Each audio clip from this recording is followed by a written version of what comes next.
Bonjour. Jusqu'à présent, j'ai privilégié l'écoute des maîtres juifs comme moyen de formation personnelle. Leurs enseignements sont des remèdes pour la guérison des blessures du passé. Ils permettent d'abandonner les mensonges idéologiques qui conduisent à des impasses, de trouver le sens de la vie et de découvrir la place qui nous est réservée dans ce monde. En évoquant mes peurs de s'engager sur un chemin inconnu, j'ai voulu jeter un coup de projecteur sur les difficultés à accepter les différences sans les gommer. Entendre un son de cloche différent de celui de la religion chrétienne n'a pas été facile tous les jours, mais c'est l'opportunité qui s'est présentée à nous, mon mari et moi. Aujourd'hui, j'aimerais entrouvrir avec vous une fenêtre sur un moyen tout aussi important que l'écoute, mais plus délicat, la vision. Par mon expérience, je peux dire que ce qui est donné à voir et ce qui est vu est d'un grand secours lorsque l'oreille n'arrive plus à entendre le doux murmure au milieu du vacarme et des difficultés de la route. Ce qui est dit est une face de l'aide au retour vers Hachem. Ce qui est écrit dans les livres et dans les événements est l'autre face. Savoir lire un message, pouvoir le décoder et changer de point de vue demande une guérison, celle des yeux. Voir, entendre le monde, voir la vie différemment réclame un gros effort sur soi et du temps. L'écrit est-il un moyen d'ouverture? Dire « c'est écrit » n'est-ce pas en contradiction avec la sortie du destin, qui est le scellement du futur? Le destin écrit, c'est le sort de la nature, et heureusement, sinon ce serait le chaos. L'homme, lui, a vu des paroles avant qu'elles ne soient gravées sur de la pierre, puis dans la chair. Ces paroles-là ont pour but de le faire sortir, alors que celles adressées à la nature est de la faire rester, la fixer dans une mission d'où elle ne doit pas sortir. C'est écrit. Regarde. Que vois-tu? La réponse qui peut être « Je vois des mots que je ne sais pas lire », ou plutôt « Si, je lis ». Mais tout est déformé par les lunettes de la jalousie, de la peur, le mépris et toutes les suggestions du serpent trompeur. Il s'agit de changer de point de vue en empruntant les lunettes de ceux qui ont vu autre chose et autrement, bien que ce soient les mêmes mots et les mêmes événements. Il est bien connu que sur 3 témoins d'un même événement, chacun aura sa vision et sa conviction. Entendre la vision de ceux qui ont une autre approche du monde, où nous sommes censés vivre ensemble, permet de sortir d'une lecture plate, sans profondeur ni hauteur, pour s'orienter différemment, se déplacer autour de la chose et y découvrir une face cachée. L'expression « c'est écrit » donne une stabilité, un espoir. C'est différent du « tout est écrit » qui ferme les portes du possible.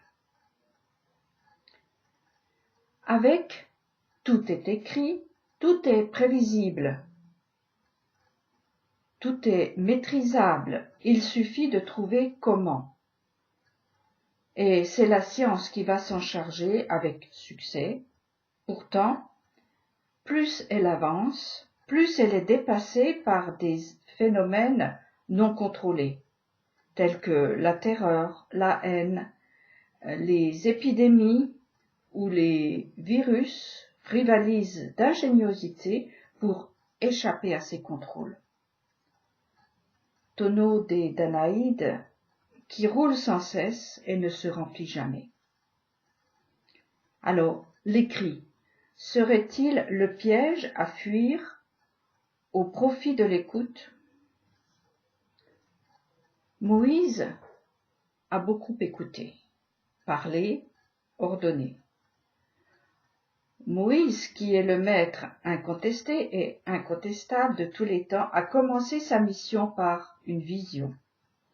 Il a vu un buisson brûler sans se consumer, et duquel sortait une voix.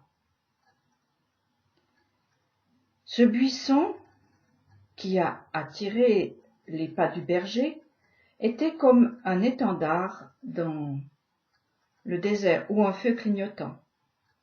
Or, un buisson, ce n'est pas transportable. Il ne pouvait donc pas être utilisé comme guide pour tout le peuple. Alors, en lieu et place, il a été donné 4 lettres. Pure visibilité, imprononçable actuellement. Ces 4 lettres sont l'étendard qui ouvre la marche vers la liberté. Dieu n'a pas dit comme François Ier, suivez mon panache blanc, mais il a dit, voici mon nom qui dirigera vos pas vers la terre promise. Les 4 lettres, comme une torche pour la nuit et une nuée le jour, ouvrent la marche. Qui dit ouvre, dit guérit. Guérit pour marcher, pour mettre en mouvement vers un but et faire sortir des temps. J'ai déjà parlé de la méthode à adopter par un conducteur de voiture pour éviter les obstacles sur une route. Il doit regarder uniquement le lieu de passage et pas ce qui obstrue le chemin. En l'occurrence, le nom de 4 lettres seulement visible est comme le drapeau ou le feu clignotant d'un phare qui indique le passage. Le fixé donne des informations justes au cerveau qui va diriger le corps vers la liberté. Il s'agit de fixer les yeux sur le nom, non pas comme sur une statue, ce qui serait soit de la magie, soit de l'idolâtrie, mais le fixer dans le sens d'en faire le point de mire de son attention en le cherchant, l'étudiant, le retournant dans tous les sens, le voir sous toutes ses faces comme l'ont fait les Juifs. Cette vision du buisson qui brûle sans se consumer, d'où sort la voix du temps qui vient, est le vivant des vivants, le point intouchable où se forge la vie. Je suis l'Éternel. C'est une traduction lointaine des 4 lettres. Je suis l'Éternel qui te fait sortir. Je suis l'Éternel qui te guérit. 4 lettres écrites qui ouvrent tous les écrits, mais des portes et des fenêtres à tous les destins pour celui ou celle qui fixe son regard sur ce buisson étrange et se détourne de son chemin pour comprendre ce phénomène extraordinaire et entendre ce qu'il a à dire. Dans une intervention précédente, je vous ai raconté une expérience où, prise dans une sorte d'étau incompréhensible et de découragement, je cherchais désespérément une issue. Étrangement, ce sont ces 4 lettres qui me sont venues à l'esprit. Sans bruit, sans éclat, comme un cheveu sur la soupe, elles m'ont arrêté sur mon chemin morbide, à voie unique, où je me cognais sans cesse à ceux qui venaient en face. Cernées par toutes sortes d'obstacles, ces 4 lettres ont été un drapeau blanc qui me disait « Par ici, viens par là, suis-moi ». J'ai obéi sans savoir que c'était le chemin de la liberté et de la guérison. À vrai dire, je ne savais même pas que j'avais besoin de liberté et de guérison. J'ai lu, écouté, relu, réécouté le sens de ces lettres jusqu'à ce qu'elles me disent ce que je devais entendre. Les enseignants et les enseignements sont nombreux pour celui qui cherche. Depuis des millénaires, les descendants et disciples de Moïse ont consacré leur vie et ont été massacrés pour nous apporter ces trésors. Faisons leur honneur en les lisant. Lire est donc un autre chemin que l'écoute. En fait, il me semble que la vision vient en premier. L'écoute met des mots sur ce qui est vu afin que l'être parlant sorte de son mutisme. Dans le désert, les Hébreux ont beaucoup écouté, un peu obéi et beaucoup rouspété. Ils ont vu chaque matin le sol couvert d'une fine couche blanche. Ils se sont dit « Qu'est ceci ?» Le texte rapporte qu'avant, ils murmuraient. Leurs paroles étaient confuses, mal définies. Et en voyant, ils ont dit, ils ont parlé clairement. Qu'est-ce que c'est ? Comme Adam s'est exprimé pour la première fois en voyant Isha à son réveil. Au pied du Sinaï, les Hébreux ont vu les voies qui les mèneraient vers la liberté.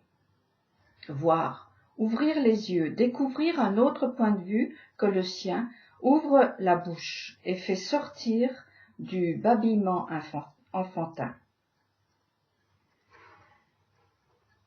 Durant une période de crise que traverse tout un chacun ou chacune qui veut changer de cap, les rêves ont été la manne qui m'a été donnée et qui me fait dire chaque matin « Qu'est ceci ?»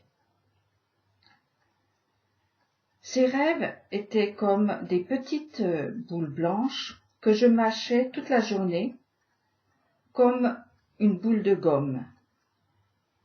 Elles avaient des saveurs très différentes, plus ou moins agréables, mais presque toujours contraires à mes réflexions du moment. Ces rêves m'ont littéralement maintenu au-dessus des flots, bien que le sens m'en soit très peu accessible. Pure visibilité d'événements étranges, ils ont été le pain du passage. Maintenant, je les compare aux vertes prairies et aux sources vers lesquelles le berger mène le troupeau qui lui fait confiance. Arrivé à destination, la manne a cessé de tomber. Le peuple pouvait cultiver la terre et cela les nourrissait. De même pour moi, les rêves messages sont devenus rares seulement lorsque c'est urgent et que je ne comprends rien. Bref, je voulais dire que si vous vous sentez Perdu devant la complexité du terrain à défricher, écoutez, regardez et lisez. Soyez aussi attentifs à vos rêves. Ces clins d'œil vous sont envoyés pour continuer la marche. Collectionnez-les, essayez de les lire, mais avec prudence, car le risque est grand de les détruire par des analyses peu fiables. Prenez-les comme une nourriture venue du ciel, et vous verrez qu'ils livreront leurs secrets par des voies que vous ne soupçonnez même pas. C'est mon expérience, celle qui m'a donné l'énergie nécessaire pour avancer et parler. En conclusion, écoute et regarde ce qui sort de la bouche de Dieu. Bonne journée à tous.